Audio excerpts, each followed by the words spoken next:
15 अप्रैल 2009 US Florida में एक 18 साल की हाई स्कूल गर्ल सारा लूडमन अपनी मौत के करीब आ चुकी है। उसके आसपास उसके दोस्त हैं बट वो उसे बचा नहीं पाए, लेकिन सबसे बड़ा कारण था उसका बॉयफ्रेंड जोशुआ कैमाचो, जिसके कारण ये सब हुआ था। लेकिन उसे जोशुआ ने नहीं मारा था, उसे जोशुआ की पहली गर्लफ्रेंड रेचल वेड ने मारा था। यस, जोशुआ एक साथ 2 टीनेज लड़कियों को डेट कर रहा था। इवन इन दोनों से पहले भी वो एक और टीनेज गर्ल के साथ था जिसका नाम एरन स्लॉथवेयर था और इनका एक इनफेंट बेबी भी था। ऐसा नहीं था कि जोशुआ ने रेचल और सारा को डेट करते हुए एरन को छोड़ दिया हो, वो अभी भी उसके साथ थी। इवन एरन जब उसे दूसरी लड़कियों के साथ पकड़ती थी तब पब्लिकली उसे गुस्सा करती थी, लेकिन हमेशा उसके पास वापस चली जाती थी क्योंकि जोशुआ और एरन का अब एक बच्चा था जिसे वो शायद अकेले नहीं संभाल पाती। सरप्राइजिंगली रेचल सारा को एक दूसरे के बारे में पता ही नहीं था। रेचल अपनी जॉब से इवनिंग तक फ्री नहीं हो पाती थी और सारा को 11 बजे के बाद बाहर जाना अलाउड ही नहीं था। जॉश के लिए उन दोनों को एक साथ डेट करना काफी इजी था, पर कभी ना कभी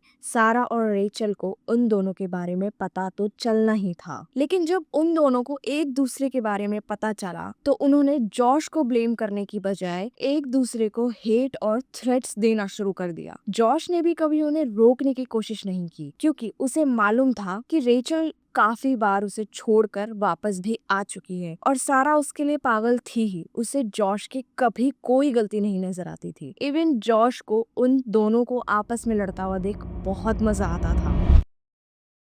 सारा लूडमन का जन्म 7 दिसंबर 1990 को हुआ था। सारा के फादर चार्ल्स लूडमन एक टैक्सी ड्राइवर थे और उसकी मॉम गेल लूडमन एक सर्जिकल नर्स थी। सारा इन दोनों की इकलौती बेटी थी और वो भी शादी के 16 साल की मिन्नतों के बाद हुई थी। ये लोग सबसे पहले न्यूयॉर्क में रहा करते थे, लेकिन अपनी सेफ्टी के लिए वो फ्लोरिडा शिफ्ट हो। सारा और उसके डैड की काफी बनती थी। वो उसको कराटे सिखाने ले जाते थे और उसे लाइटनिंग गेम्स और कॉन्सर्ट में भी लेके जाया करते थे। उसको डांसिंग और सिंगिंग बहुत पसंद थी। 8th ग्रेड्स तक सारा के सभी फ्रेंड्स के बॉयफ्रेंड्स बन चुके थे, लेकिन उसका कोई बॉयफ्रेंड नहीं था। सारा अपने बचपन के दिनों में थोड़ा ओवरवेट थी, लेकिन उसका वेट इतना ज्यादा भी नहीं था कि उसे मोटापे में काउंट किया जाए। तब भी उसके आसपास के बच्चे उसे चिढ़ाते थे, जिसकी वजह से वो लो सेल्फ एस्टीम से जूझ रही थी। सारा अपने हाई स्कूल में भी काफी अच्छा कर रही थी। उसका पूरा फोकस वेटेरेनियन बनने पर था, लेकिन तब तक जब तक उसकी लाइफ में जोशुआ नहीं आया था। रेचल वेड 27 फरवरी 1990 को पैदा हुई थी। रेचल अपने पेरेंट्स की सेकंड चाइल्ड। उसके फादर बैरी एक फूड डिस्ट्रीब्यूटर्स के लिए ट्रक चलाते थे और उसकी मॉम जेनेट एलिमेंट्री स्कूल में असिस्टेंट टीचर थी। रेचल अपने बड़े भाई के साथ बड़ी हुई थी, लेकिन उसे रीडिंग, डॉल्स के साथ खेलना और डिज्नी कैरेक्टर प्ले करना काफी पसंद था। उसका नेचर काइंड ऑफ डोमिनेटिंग भी था। वो हमेशा अपने दोस्तों को कमांड करती थी, लेकिन सब उसे बहुत पसंद करते थे उसकी इसी खूबियों की वजह से। इवन उसके साथ की लड़कियां भी उसकी तरह ही बोल्ड बनना चाहती थी। जब वो 15 साल की हुई तब उसे 10 बजे के बाद बाहर निकलना अलाउड नहीं था। इसीलिए एक दिन उसके और उसके फादर के बीच बहुत बड़ा झगड़ा हो जाता है, क्योंकि रेचल के अकॉर्डिंग उसे पूरी रात घर से बाहर रहना था। उसके फादर उसे इस चीज के लिए अलाउ नहीं कर रहे थे। वहाँ पर पुलिस भी आती है। थोड़ी देर बाद पता चलता है कि रेचल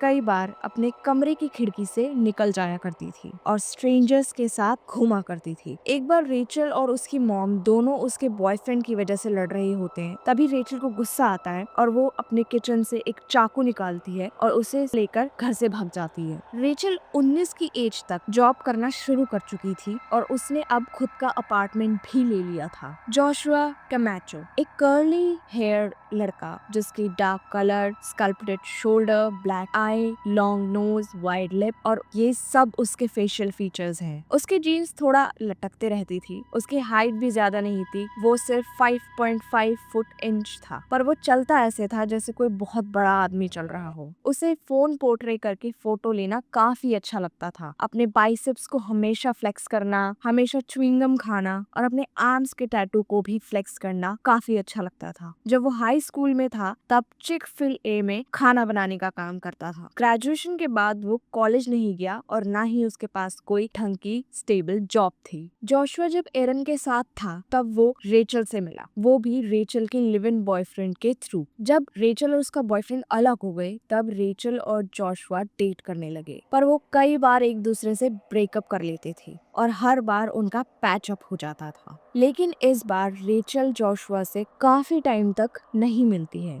जिसकी वजह से जॉश सारा से मिलता है। जब सारा 10th ग्रेड के समर्स में अपने दोस्त एम्बर के साथ काफी टाइम स्पेंड करती थी, जिसमें वो मूवी और चिक-फिल-ए में खाना खाया करते थे, तब वो वहां उसे मिलता है। एक दिन आफ्टरनून में जोशुआ अपने ब्रेक के लिए बाहर आता है और सारा को देखकर हाथ हवा में वेव करता है। सारा उसके प्यार में इंस्टेंटली आ जाती है। उसे लगता है कि जॉश के लिए वो स्पेशल है। इवन सारा ने अपने करंट स्कूल से पिनलेस पार्क हाई स्कूल, जहां जोशुआ और रेचल पढ़ते थे, वहां पर ट्रांसफर कराने की जल्दी की। ऑब्वियसली उसके पेरेंट्स उसके डिसीजन से खुश नहीं थे, लेकिन वो उसके डिसीजन को मना भी नहीं कर सकते थे। नवंबर 2007 सारा और जॉश ऑफिशियली डेट करने लगे थे। वो उसको दूसरों के अकॉर्डिंग तो खुश रखता था, लेकिन सारा के फ्रेंड्स उसके लिए काफी ज्यादा वरिड थे, क्योंकि सारा थोड़ा थोड़ा चेंज होने लगी थी। उसे पैंट्स पहनना शुरू कर दिया था, जबकि उसे शॉर्ट्स पहनना ज्यादा पसंद था, चाहे वो सर्दियों का ही टाइम क्यों ना हो। सारा वो सब करना शुरू कर चुकी थी जो जॉश को पसंद था, या तो जॉश उसे करने के लिए बोलता था। सारा के दोस्तों को समझ में आ रहा था कि जोशुआ किस तरह का लड़का है और वो उसे किस तरह से मैनिपुलेट कर कर उसे उसके दोस्तों से भी दूर करता जा रहा था। सारा के पेरेंट्स तक ने भी उसे समझाया था कि वो लड़का कुछ ठीक नहीं है, लेकिन तब भी सारा ने अपने पेरेंट्स की बात नहीं मानी थी। उनका काफी बार पुलिस से भी आमना सामना हुआ था उनके अजीब बर्ताव की वजह से। इसी बीच रेचल और जॉश फिर से मिलते हैं। उन दोनों ने फिर से एक दूसरे को डेट करना शुरू कर दिया था और इस बारे में सारा को कानो कान कुछ खबर नहीं थी। उन दोनों की भी टाइमिंग कभी क्लैश नहीं होती थी। जून 2008 में रेचल अपने माई स्पेस पर जॉश की फोटो देखती है, वो भी किसी लड़की के साथ, और वो दोनों एक न्यूयॉर्क ट्रिप पर गए होते हैं, जिस पर सारा का नाम टैग्ड होता है। यहीं से अब सारा और रेचल को एक दूसरे के बारे में पता चलना शुरू होता है। रेचल फटाफट से जॉश को मैसेज लिखती है और कहती है, When we first met, I was madly in love, but since things have changed, you called me names,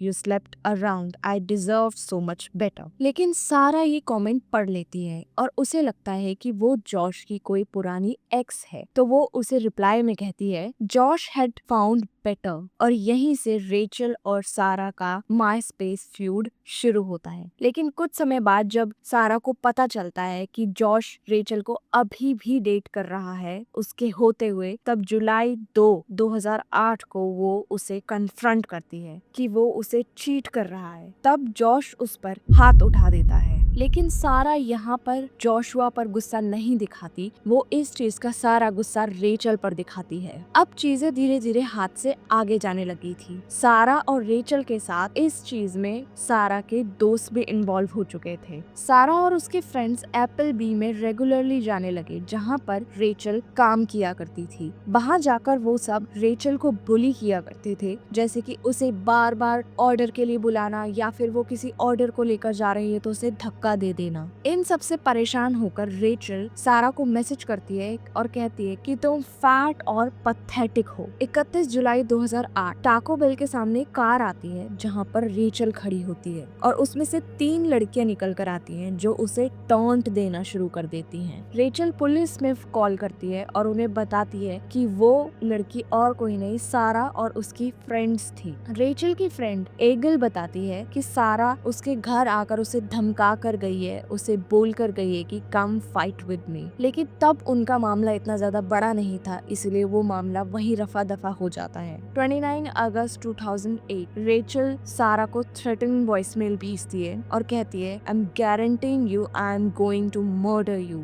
you don't know when to stop, you haven't learned your lesson yet, but I am going to teach you. और काफी महीनों तक वो एक दूसरे को voicemail पर बुली करते रहते हैं। 14 अप्रैल सारा लॉस्ट रहने लगी थी। उसके पेरेंट्स भी उसके लिए काफी वरिड रहने लगे थे। उसके फादर उसे स्कूल से लेने आते हैं। सारा जैसे ही घर पहुंचती है वो अपना माई स्पेस अकाउंट देखती है और उस पर रेचल का पोस्ट देखती है। उसमें लिखा होता है लविंग माई बू। ये सब देख के सारा जॉश को टेक्स्ट करती है क्योंकि उसके दिमाग में चल रहा होता है कि रेचल या तो उसे टॉन्ट कर रही है या फिर वो जॉश के साथ है। वो उसे मैसेज करती है और पूछती है कि तुम मेरे ऊपर कितना भी गुस्सा कर लो, किसी भी बात पे मुझसे गुस्सा हो जाओ, बट जब भी वो कुछ कहती है तुम उसका भरोसा कर लेते हो। मैं चाहे कुछ भी कर लूं, वो हमेशा ही मुझसे बेहतर रहेगी। हम दोनों उसके बारे में ही लड़ते रहते हैं। मुझे इससे बहुत ज्यादा परेशानी हो रही है और मुझे तुमसे लड़ना बिल्कुल पसंद नहीं है। I love you so much, but ये मुझे बहुत दुख दे रहा है। घंटे बीत जाते हैं पर जॉश का कोई रिप्लाई नहीं आता। 6:36 पर सारा फिर से उसे मैसेज करती है, तुमने कहा था तुम मुझसे प्यार करते हो, बट तुम्हें इतनी डिसेंसी भी नहीं है कि तुम मुझे टेक्स्ट कर सको। फाइनली 8:02 पर जॉश उससे टेक्स्ट करता है और कहता है कि अपने साथ मूवीज लेकर आना। सारा खुश होकर अपनी मॉम की मिनी वैन अपने जॉश के सिस्टर के घर जाती है और वहां पर जाकर अपने माई स्पेस पर आई लव यू बेबी का टेक्स्ट छोड़ देती है। रेचल उसी टाउन में घूम रही होती है जॉश को देखने के लिए और उसे सारा और उसकी मूवीज के बारे में कुछ नहीं पता होता। रेचल अपने डॉग को उसी एरिया में लेकर घूम रही होती, तभी उसके पीछे से गाड़ी के बजने की आवाज आती है। तब वो सारा की मिनी वैन को देख, जिस पर सारा रेचल पर चिल्ला के बोलती है, stay away from my man. Rachel डर जाती है और अपने पुराने बॉयफ्रेंड को कॉल करती है और उसे बताती है कि उसे अकेले रहने का मन नहीं है, क्या मैं तुम्हारे घर पर आ जाऊं। वो अपने पुराने बॉयफ्रेंड के घर पर जाती है और उसके किचन के ड्रॉर में से एक नाइफ निकालती है और अपनी दोस्तों से उसके दिमाग में जो चल रहा होता है उस सब के बारे में बात करना शुरू कर देती है। 11 बजे के अराउंड सारा को अपने घर पर होना चाहिए, पर वो जॉश के घर पर है। जॉश रेचल की रेड सैटिन कार को देखता है और उसे पहचान जाता है। रेचल जॉश को टेक्स्ट करती है कि now I know why you are not talking to me because you got her. Josh उसे बोलता है कि हाँ तुम सही समझी, अब मैं तुम्हें पसंद नहीं करता और अब यहाँ से चली जाओ, अपने घर जाके रहो। रेचल उसे बोलती है कि नहीं, मैं उसके घर जाने का वेट करूंगी, लेकिन सारा काफी देर तक अपने घर नहीं जाती। हार कर रेचल अपने पुराने बॉयफ्रेंड के घर चली जाती है और इसी बीच सारा के पेरेंट्स भी उसे पूछते हैं कि तुम घर कब आ रही हो, तो सारा उसे बोलती है जल्द ही। जब रेचल वहाँ से चली जाती है तब आधी रात को सारा अपने घर निकलने के लिए तैयार होती ही है कि जॉश की सिस्टर और उसके दोस्त उसे बोलते हैं कि उसे मैकडॉनल्ड्स तक छोड़ दें। सारा उन सबको अपनी मिनी वैन में बिठाती है और उन्हें मैकडॉनल्ड्स के पास ले जाना लगती है। तभी सारा के एक दोस्त को पता चलता है कि रेचल अपने पुराने बॉयफ्रेंड जेवियर के घर पर है। वो उसे बताती है कि देखो मुझे कौन दिखा। उसके बॉयफ्रेंड का घर बस 2 ब्लॉक्स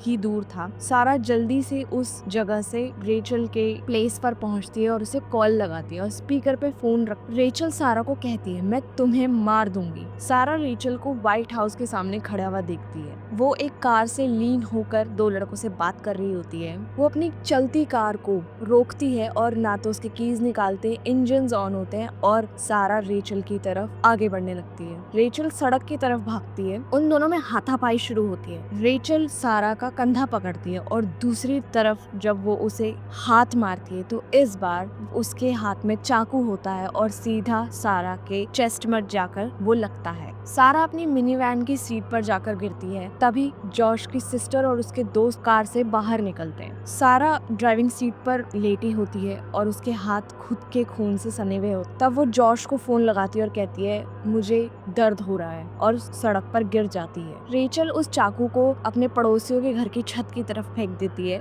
और जॉश जब उसे फोन करके पूछता है कि तुम कहाँ हो, तब वो उसे सारी बात बताती है। जॉश भागकर सारा के पास आता है और उसके पेरेंट्स को भी उसकी स्थिति के बारे में बताता है। सारा के पेरेंट्स हॉस्पिटल पहुंचते हैं लेकिन जॉश सारा को देखने से मना कर देता है। उसके पेरेंट्स सारा की बॉडी को देखते हैं और वहीं पे रोना शुरू कर देते हैं। उसके बाद जब पुलिस रेचल के पुराने बॉयफ्रेंड के घर जाते हैं तब रेचल एक बेंच पर बैठी हो तभी जॉर्ज की सिस्टर उस पर हमला करती है और उसकी बैक पर स्क्रैचेस मार देती है और उसे बुरी तरह पीटती है और तब पुलिस उन्हें छुड़ाकर रेचल को अरेस्ट कर लेती है। रेचल पुलिस को बताती है कि उसने ये सब खुद को बचाने के लिए किया क्योंकि सारा उसे काफी महीनों से हरास कर रही थी। रेचल को लगा उसने सारा को ज्यादा बुरी तरह हर्ट नहीं किया है, बट जब उसे बताया गया कि सारा मर चुकी है तब वो सुबक सुबक कर रोने लगी। सारा का फ्यूनरल कुछ महीनों बाद हुआ जिसमें जॉर्ज को आना अलाउड नहीं था। उसके पेरेंट्स ने सारा के साथ जितनी भी जॉशुआ की फोटोज थी उन सबको जला दिया था। रेचल वेट उसके बाद 15 महीने के लिए पाइनलेस कंट्री जेल में बंद रही और जब उसका सेकेंड डिग्री मर्डर का ट्रायल शुरू हुआ तब उसे 27 साल के लिए जेल में डाला गया, वो भी विदाउट पैरोल। इसके बाद जॉशुआ को भी उसके पेरेंट्स ने वहां से न्यूयॉर्क भेज दिया और उसके बाद वो वहां पर कभी नजर नहीं आया। सारा और रेचल का जॉश के लिए ऑब्सेशन उन दोनों की लाइफ का सबसे बेकार डिसीजन था जिसमें उन दोनों ने अपनी ही लाइफ को बर्बाद किया। सारा ने अपनी लाइफ खोई और रेचल अब जिंदगी भर जेल की सलाखों का पीछे है।